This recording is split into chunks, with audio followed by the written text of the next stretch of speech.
Hi friend, ಹೇಗಿದ್ದೀರಾ? ನಾವು ತುಂಬ ಚೆನ್ನಾಗಿದ್ದೀವಿ. ನೀವು ಹೇಗಿದ್ದೀರಾ ಅಂತ ಕಮೆಂಟಲ್ಲಿ ತಿಳಿಸ್ಕೊಡಿ. ಇವತ್ತು ಏಮ್ ಅವರು ಕಮೆಂಟಲ್ಲಿ ಸ್ಲೀವ್ ಕಟ್ಟಿಂಗ್ನ ಹೇಗೆ ಮಾಡಿಕೊಡ್ಬೇಕು ಅಂತ, ನಮಗೆ ಕಟ್ಟಿಂಗ್ ನೀಟಾಗಿ ಬರ್ತಿಲ್ಲ ಅಂತ ಕಮೆಂಟ್ ಮಾಡಿದರು. ಇವತ್ತು ಸ್ಲೀವ್ ಕಟ್ಟಿಂಗ್ನ ಹೇಗೆ ಮಾಡಬೇಕು ಅಂತ ವಿಡಿಯೋ ಹಾಕ್ತಿದ್ವಿ. ಆ ವಿಡಿಯೋವನ್ನು ಮಿಸ್ ಮಾಡ್ದಲೇ ನೋಡಿ. ನಮ್ಮ ಚಾನಲ್ಗೆ ಸಬ್ಸ್ಕ್ರೈಬ್ ಮಾಡಿಲ್ಲ ಅಂದರೆ ಈ ಕೂಡಲೇ ಸಬ್ಸ್ಕ್ರೈಬ್ ಮಾಡಿ, ಪಕ್ಕದಲ್ಲಿರೋ ಬೆಲ್ಲೈಕನ್ನ ಕ್ಲಿಕ್ ಮಾಡಿ, ಶೇರ್ ಮಾಡಿ.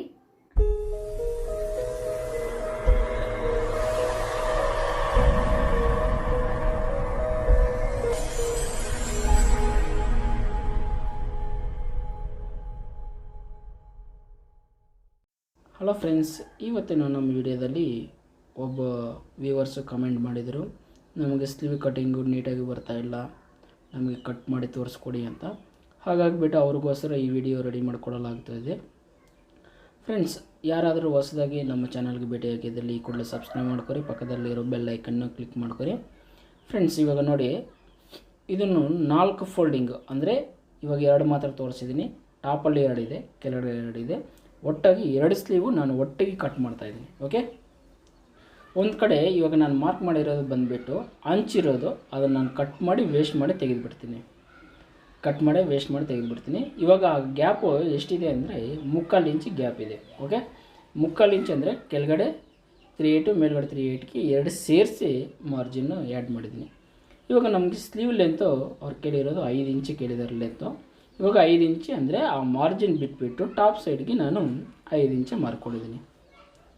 ಓಕೆ, ಇವಾಗ ಅದೇ ನಮ್ಮ ಆರ್ಮಲ್ ಸರ್ಕಲೇಷನ್ ನೋಡೋಕೆ ಹೋದರೆ 8.5 ಇಂಚಿನ ನಾನು ಮಾರ್ಕ್ ಮಾಡ್ಕೊಂಡಿದ್ದೀನಿ. ಓಕೆ, 8.5 ಇಂಚು ಮಾರ್ಕ್ ಮಾಡ್ಕೊಂಡಿದ್ದೀನಿ.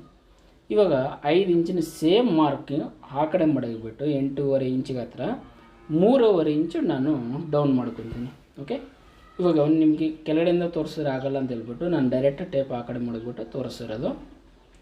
3.5 ಇಂಚು ನಾನು ಡೌನ್ ಮಾಡ್ಕೊತೀನಿ. ಓಕೆ, ಗೊತ್ತಾಯ್ತಲ್ವ? 3.5 ಇಂಚು ಮೇಲ್ಗಡೆಯಿಂದ 3.5 ಇಂಚು ಡೌನ್ ಮಾಡ್ಕೊತೀನಿ. ನೆಕ್ಸ್ಟ್ ಇವಾಗ ನೋಡಿ, ಲೆಂತು ಈ ಕಡೆ ಆಯಿತು, ವಿಡ್ತು ಈ ಕಡೆ ಆಯಿತು. ಓಕೆ, ಇವಾಗ ವಿಡ್ತು ಅಂದರೆ ಆರ್ಮಲ್ ಕೆಳಗಡೆ ಸ್ಟ್ರೈಟು ಅಂದರೆ ಸ್ವಲ್ಪ ಶೇಪ್ ಮಾರ್ಕ್ ಮಾಡ್ಕೊರಿ. ಈ ಕಡೆ ನಮಗೆ ಶೇಪು 1.5 ಇಂಚ್, ಅಂದರೆ ಆ ಗ್ಯಾಪ್ ಎರಡೂ 1.5 ಇಂಚ್ ಇರ್ತದೆ. ಅಂದರೆ ನಾವು ಒಳಗಡೆ ಬಿಡೋ ಬಟ್ಟೆ 1.5 ಇಂಚ್ ಇರ್ತದೆ. ಇವಾಗ ನಮ್ಗೆ ಸ್ಲೀವ್ ರೌಂಡ್ ಬಂದುಬಿಟ್ಟು 13 ಇಂಚೇ ಬರ್ತದೆ ಲೂಸು. ಓಕೆ, ಇವಾಗ ಮಾರ್ಕ್ ಮಾಡಿರೋ ಲೆಕ್ಕಾಚಾರಕ್ಕೆ 13.5 ಇಂಚು ಸ್ಲೀವ್ ಬರ್ತದೆ. ಇವಾಗ ಮೇಲ್ಗಡೆಯಿಂದ ನೀಟಾಗಿ, ಅಂದರೆ ನಾವು ಏನೇ 1.5 ಇಂಚ್ ಎಕ್ಸ್ಟ್ರಾ ಬಿಟ್ಟಿದ್ದೀವೋ ಅದನ್ನು ಬಿಟ್ಬಿಟ್ಟು ಮೇಲ್ಗಡೆಯಿಂದ ನೀಟಾಗಿ ಶೇಪ್ ಮಾರ್ಕ್ ಮಾಡ್ಕೋಬೇಕು. ಈ ರೀತಿ ಮಾರ್ಕ್ ಮಾಡಿಕೊಂಡು ಈ ಕೆಳಗಡೆ ಹಂಚಿರೋದನ್ನು ಕಟ್ ಮಾಡಿಬಿಟ್ಟು ರಿಮೂವ್ ಮಾಡಿಬಿಡ್ತೀನಿ. ಓಕೆ, ಇವಾಗ ಸೈಡ್ ಎಕ್ಸ್ಟ್ರಾ ಮಾರ್ಜಿನ್ ಸೇರಿಸಿ 1.5 ಇಂಚಿ ನಾನು 8.5 ಇಂಚಿಗೆ ಮಾರ್ಕ್ ಮಾಡ್ಕೊಂಡಿದ್ದು. ಓಕೆ, ಇವಾಗ ಅಷ್ಟು ಮಾತ್ರ, ಇವಾಗೇನು ನಾವು ಎಕ್ಸ್ಟ್ರಾ ಮಾರ್ಜಿನ್ ಬಿಟ್ಟಿದ್ದೀವಿ ಅಷ್ಟು ಮಾತ್ರ ಸ್ಟ್ರೈಟಾಗಿ ಕಟ್ ಮಾಡಿಕೊಂಡು ಮಿಕ್ಕಿರೋದೆಲ್ಲ ನೀಟಾಗಿ ಶೇಪ್ ಕಟ್ ಮಾಡ್ಕೋಬೇಕು. ಅಂದರೆ ನಾವು ಫಸ್ಟ್ ನೀಟಾಗಿ ಮಾರ್ಕ್ ಮಾಡ್ಕೊಂಡಿರಬೇಕು. ಓಕೆ, ಇವಾಗ ಈ ಕಡೆ ಇರೋದು ಎಕ್ಸ್ಟ್ರಾ ಮಾರ್ಜಿನು, ಇದು ಬಂದುಬಿಟ್ಟು ಸೆಂಟ್ರ್ ನ್ಯಾಚು. ಇವಾಗ ನಾನು ಇದರಲ್ಲಿ ಫ್ರಂಟು ಬ್ಯಾಕು ಬೇರೆ ಬೇರೆ ಮಾಡ್ತೀನಿ.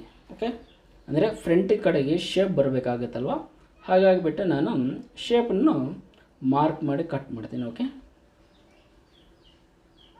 ಈ ರೀತಿ ನೀವು ಶೇಪ್ ಮಾರ್ಕ್ ಮಾಡ್ಕೋರಿ. 2 ಮಾರ್ಕ್ ಇದೆ, ನಿಮ್ಗೆ ಕನ್ಫ್ಯೂಸ್ ಆಗುತ್ತೆ. ಓಕೆ, ಈ ಕಡೆ ಮಾಡಿ ತೋರಿಸ್ತೀನಿ ನೋಡಿ.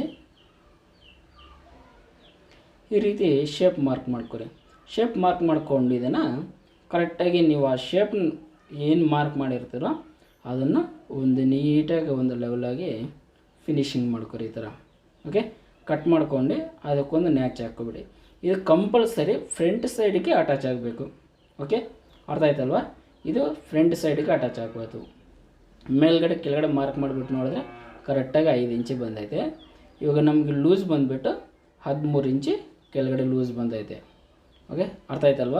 ಇದು ಸ್ಲೀವ್ ಕಟ್ಟಿಂಗು. ಯಾರಿಗಾನ ಏನಾದರೂ ಡೌಟ್ಸ್ಗಳು ಇದ್ದರೆ ನಮಗೆ ಕಮೆಂಟ್ ಮಾಡಿ, ಆದಷ್ಟು ನಾವು ರಿಪ್ಲೈ ಕೊಡೋಕ್ಕೂ ಟ್ರೈ ಮಾಡ್ತೀವಿ. Okay, thank you for watching friends.